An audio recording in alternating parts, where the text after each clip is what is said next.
Welcome to the Author's Corner. I'm Ethan Yang. Green energy has become all the rage these days, and everyone's trying to figure out how's the best way we can transition to a greener and more sustainable economy. Some people might say that it's the fossil fuel companies and our own human nature that are the problem. Others may say it's the very system of environmental regulation itself that's causing many roadblocks to a better implementation of green energy. That is the thesis that Yonk argues in his book, Green versus Green, where he looks at the political economy and public choice incentives inherent to the environmental regulatory process and its effect on the implementation and development of green energy. Ryan, it's great to have you. Great to be here, Ethan. Of course. So just in case for those who are maybe don't have the background in public choice or political economy, what's the whole idea of just using that lens of analysis? So why is this even important, and why should we consider this before taking the first step towards energy reform? Well, so anytime you want to step into the world of trying to use government in particular to solve a problem, you have to ask a number of questions. One of which is, what's the problem you're trying to solve? Is that problem solvable? And can government actually solve that problem? And what public choice does is give you a way to ask those questions in a structured format that actually says, okay, can we arrive at a real focused answer to that question? Can we identify the problem? Can we identify what solutions might exist? And is it a solution that can exist in the public realm? Or will there be, as there so often is, a set of secondary problems that emerge when government tries to solve the problem itself without allowing individuals to make those decisions on their own? So when we're approaching the United States, every system obviously has its own inherent challenges. So you start off your book, or at least a chapter that I read, with the long list of all the various institutions that you have to consider, like Congress, the states, what have you. So what are the general considerations that we should look at? Well, so this is one of the unique problems for the United States in making public policy. Unlike what many people believe, both on left and right, the United States doesn't exist in a place where you can command and control any public policy, even if you wanted to. The division of power, both across branches of government, so horizontally and vertically between states, local governments, and the federal government, means that there are steps all along the path where approvals are needed, different considerations take precedence, and where costs and benefits are evaluated differently. It's a set of policy-making tools that makes it inherently conservative in its ability to actually change anything at the drop of a hat. And it's served the US relatively well over the last 200 or so years, 250 years, as what it's meant is that generally public policies that are going to stick around for a long time have to be considered and fought out. It can also mean that some policies can't be eliminated that ought to be. But at the end of the day, it means that any federal policy is inherently difficult to actually implement in a meaningful way. And before we move on, one of the big parts of political economy and public choice analysis are competing interest groups, competing parties within the system. They're trying to socialize the costs and privatize the gains. That's a big concept right there. So can you take us maybe a little primer on what exactly that means? Yeah. So in any system, particularly in the US system, if we use it sort of as the example, much of what's going on is a question of who gets what, when, and how. This is sort of the definition of politics that Laswell, who is a political scientist, I may have messed up his first name, gave as the definition of what politics was. The process by which we decide who gets what, when, and then I add how onto the end of it. And at its root, you can watch this play out every day in American politics, whether it's just the fight over the infrastructure projects going on in Congress right now, as different folks have different definitions and different coalitions form, but even at the micro level. If you go to your local city council meeting or your county council meeting, what you can watch happen is different groups have different preferences and they articulate different visions for what they want, and they compete to try to get them. Not an unusual concept, right? We sort of natively understand this idea, but it plays out in politics where the rules of the game mean that it's very, very high stakes, because if you win, you can capture all the gains. And if you lose, you're left to pay the costs regardless. And so it raises the temperature of many of these discussions in ways that are problematic. It makes it difficult to actually let this play out, I guess a relevant example would be the teachers unions want to keep the schools closed, the parents want to open them. Classic example of competing interests in the system. Yeah, that's a classic example of competing interests. And then I would layer a bunch of other interests on top of that example, where you not only have that, but you've got a state legislature that has a vested interest and a set of preferences. They have to respond to electoral pressures. You've got a federal government that has a Department of Education that has interest in demonstrating its value. All of that layers on together to create a complex web of incentives that has to be dealt with anytime you start to talk about public policy. And as a bit of foreshadowing, green energy is not exempt from that same web of competing interests and differing incentives, and makes it even more difficult to do something meaningful in that area. And before we move on, I'd like to actually quote you. Another important aspect of regulation and green energy is the tragedy of the commons and resolving that issue via policy or privatization, what have you. So you write, a misunderstanding about the tragedy of the commons is the claim that the core problem is lack of conscience. So this would apply as in, the reason why we can't have green energy and solve climate change is because we're just not thinking about it enough, right? We don't care enough, right? If people simply developed a conservation ethic, were less greedy, less inculcated with Western values, and more caring of the community, the common claim is that tragedy would not happen. Hardin rejects appeals to the conscience out of hand. Quote, to make such an appeal is to set up a selective incentive system that works towards the elimination of conscience from the race, end quote. So before we move on, why is that important for us? Well, so let's pause for a second and define the commons, because it's a term that gets bandied around a lot, and sometimes those that work in environmental policy use the term and then move on. All a commons mean is an open access resource where you can't prevent other people from using it. So imagine the example comes from New England, where every town had a commons area that was used for grazing livestock that all members of the community were allowed to use. What happens in the town commons is there's no incentive to restrict your use, and so it gets overgrazed.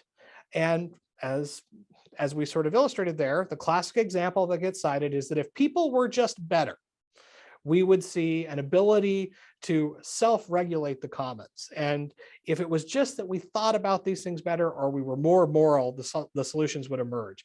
Unfortunately, a whole host of work, including Hardin's, Ronald Coase, and Eleanor Ostrom's work, suggests that simply making people more moral isn't likely to be a solution that is either possible or going to actually solve the problems. The problems actually exist in the incentives and the institutions that people face. And so now we've set the table to move into the substance. And so after this question, we'll dive into each of the categories more deeply. But you outline conservation groups on the one hand and environmental regulation on the other as two competing and problematic institutions that have their own interests as well as their own complications to all of this. So can you give us a quick primer before we move into each category? Yeah, so let's talk about the players. So this is often how we think about these things in public choices. We talk about the players in the game. So in the players in the game surrounding the environment, you have interest groups. You have folks like the Sierra Club or Western Watersheds out in the western part of the United States, or other groups like them that are espousing a particular policy preference for how they think the environment should be treated. They are articulate, they have clear focus on what they want, and they're pushing for that regardless of any other consideration. And if you listen to them talk, you can hear exactly that in what they talk about. A second player is the regulators, those that are actually engaging in the regulatory process. So think of the EPA or the Bureau of Land Management. They're tasked by the federal government to actually make decisions about the environment, and they face a different set of stakeholders than the environmental groups whose stakeholders want a particular thing. These groups have to respond to legislators. They have to respond to those groups in society. They have to respond to the users of the land, as well as those that want to produce energy or use the land in other ways. And so they face a whole host of incentives. And then we have the users of the environment that represent another group that are equally. So you could think about this as outdoor recreation groups, so ATVers or energy generation extractors, all of which have their own set of incentives. And across all those groups, those incentives are not necessarily uniform. They all are acting to fulfill their own preferences inside this wider system. So moving on to, let's touch on regulation first. Sure. So let's say I'm a solar panel builder, or I want some windmills.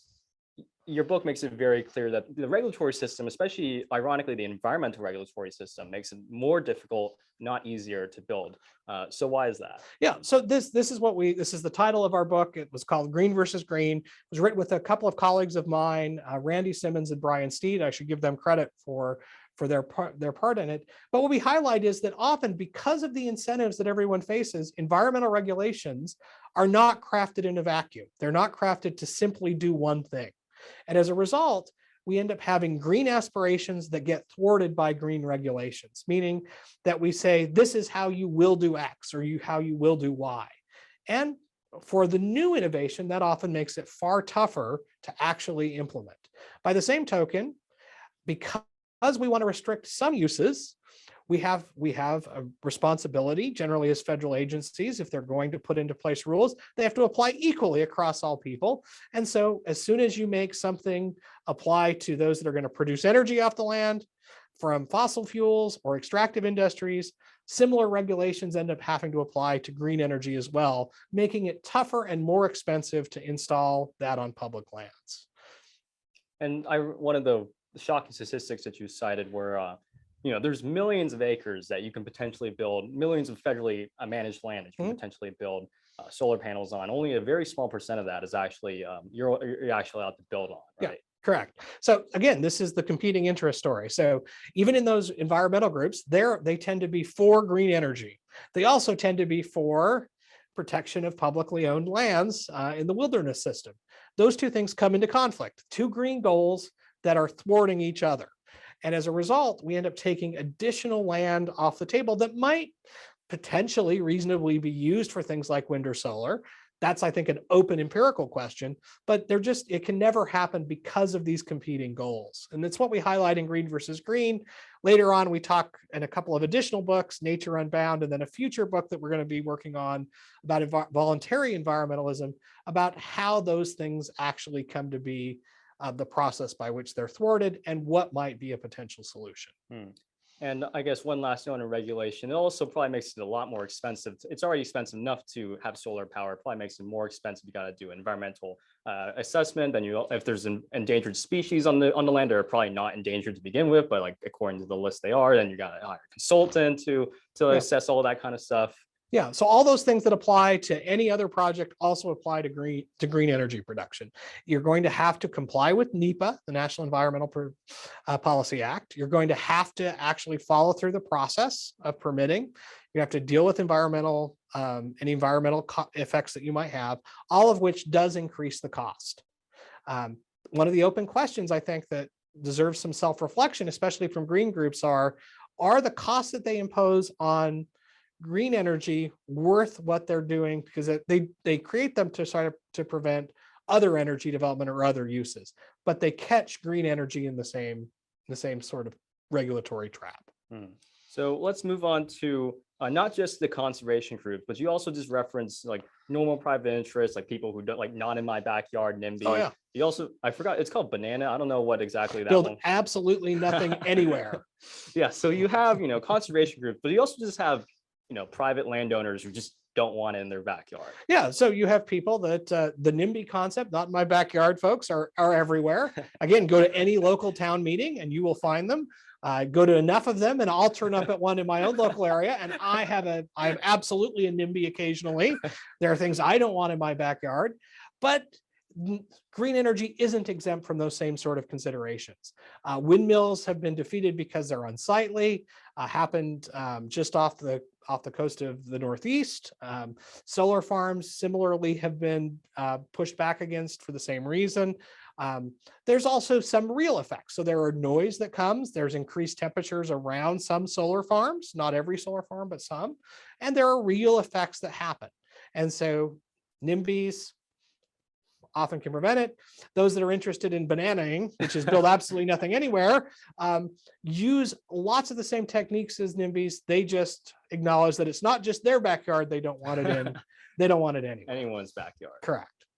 Does this have something to do with the difference between publicly managed and privately managed land? Yeah, so if you imagine that, because when land is privately managed, the number of regulators are way lower.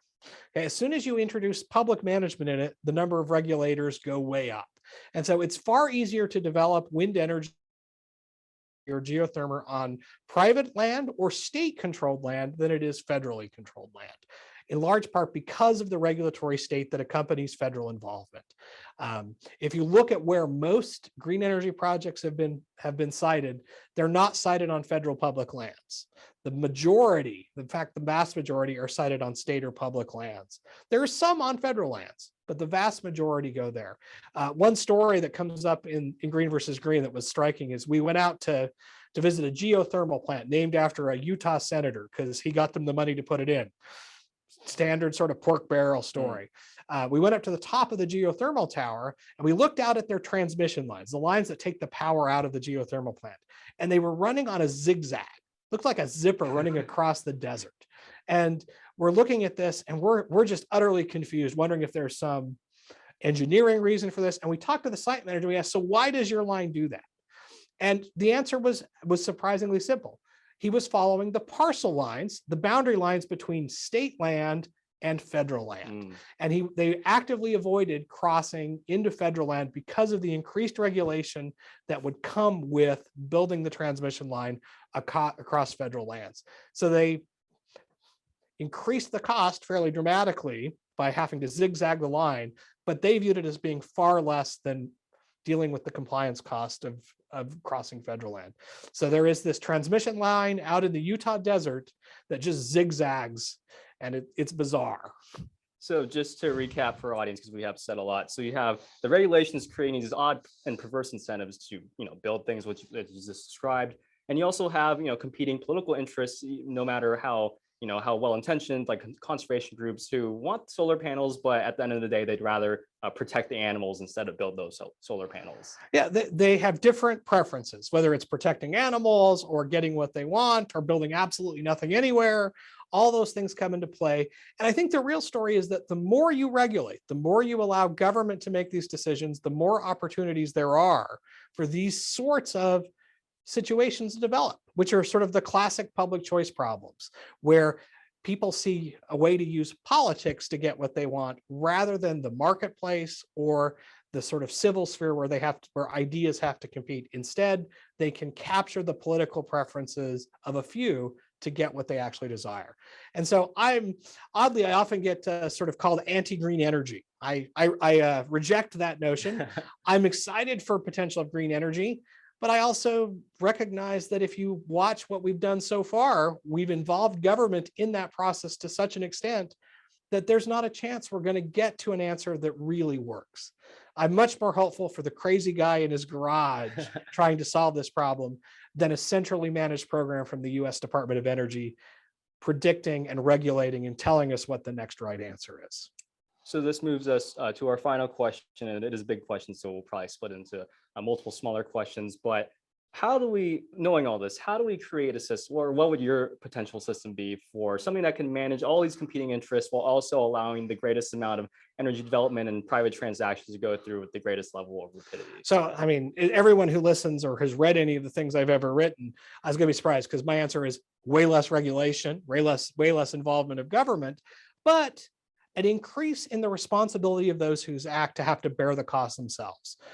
One of the, I think, clear solutions in this area is not that those that want to produce energy should have carte blanche to never have to deal with the impacts they have.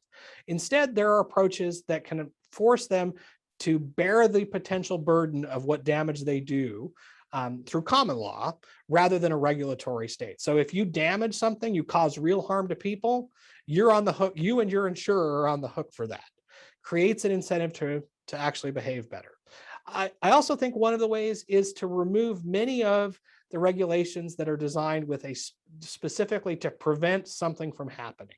And instead, if we have to have regulation to talk about the outcomes we desire, not the mechanisms by which we get there.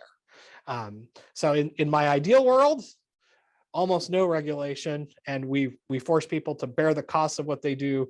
In the world we can probably get closer to a focus on what are the outcomes we want rather than how do we have to get to those outcomes. And so before we end, I'd like to just clear things up for the audience. So you're recommending that in terms of incentive structures, less regulations, more privatization would lead to better outcomes in negotiations. I think it could lead to better outcomes because everyone involved has to bear the cost of their own actions. And when we know we have to bear the cost, we behave in such a way that we're cognizant of the costs rather than simply saying these things are never allowed, because it forecloses a lot of opportunities for innovation and change. And then final question about federal land. I'm sure this is a hot topic for you as well. So what do you think should be done about federal land, since it does create these odd political engagements? Federal land is a complicated problem, and it's a problem that exists uniquely sort of in the western half of the United States. There was always federally owned land across the US. Most of those lands were extinguished at statehood. They were either transferred into private ownership by selling them off or directly given to the states. Politically, we're not in a place to do that, despite what many of my sort of friends who've worked on the policy side of public lands sort of want. There was a big push about 5 or 6 years ago to transfer the lands to the states. That's a political non-starter. I'm not convinced the states would be any better at managing the land or making decisions than the federal government. Just because government is closer to you doesn't mean that it's better. It may actually be worse in some instances. And so I think a reorientation towards thinking about why we maintain some public land. There are clearly some lands that probably should be kept in the public trust, and some lands that shouldn't, but with a focus really on the multiple use of those lands in a reasonable way and a reduction in the regulations that apply to trying to use them going forward. And I guess the final question, I'm assuming you would agree, but what do you think of the proposition that the energy sector, the private sector in itself has produced cars, produced airplanes, we've sent people to the moon, we've electrified the whole world, and it's therefore private enterprise that may hold the answer to our renewable energy needs? I'm certain that the answer to renewable energy will not come out of a centrally managed government research program. Does it mean that there's potentially no role for government in R&D? I don't know the answer to that question. I'm skeptical that government will be good at it, but the real solutions are going to come from entrepreneurs, working either on their own or inside companies to do interesting things to change how energy is produced. It's how we got to where we are today, and it's likely to be how we get there in the future, so long as we don't allow people to hard bake what they're already doing as the only possible solution. I guess, and at its essence, I'm advocating for free the entrepreneur to do interesting things in their garage so that we can get the computer revolution in energy. And we can certainly end on that note. Thank you for joining us, Ryan. Yeah, thanks, Ethan. Dr. Ryan Yonk is an AIER Senior Research Fellow.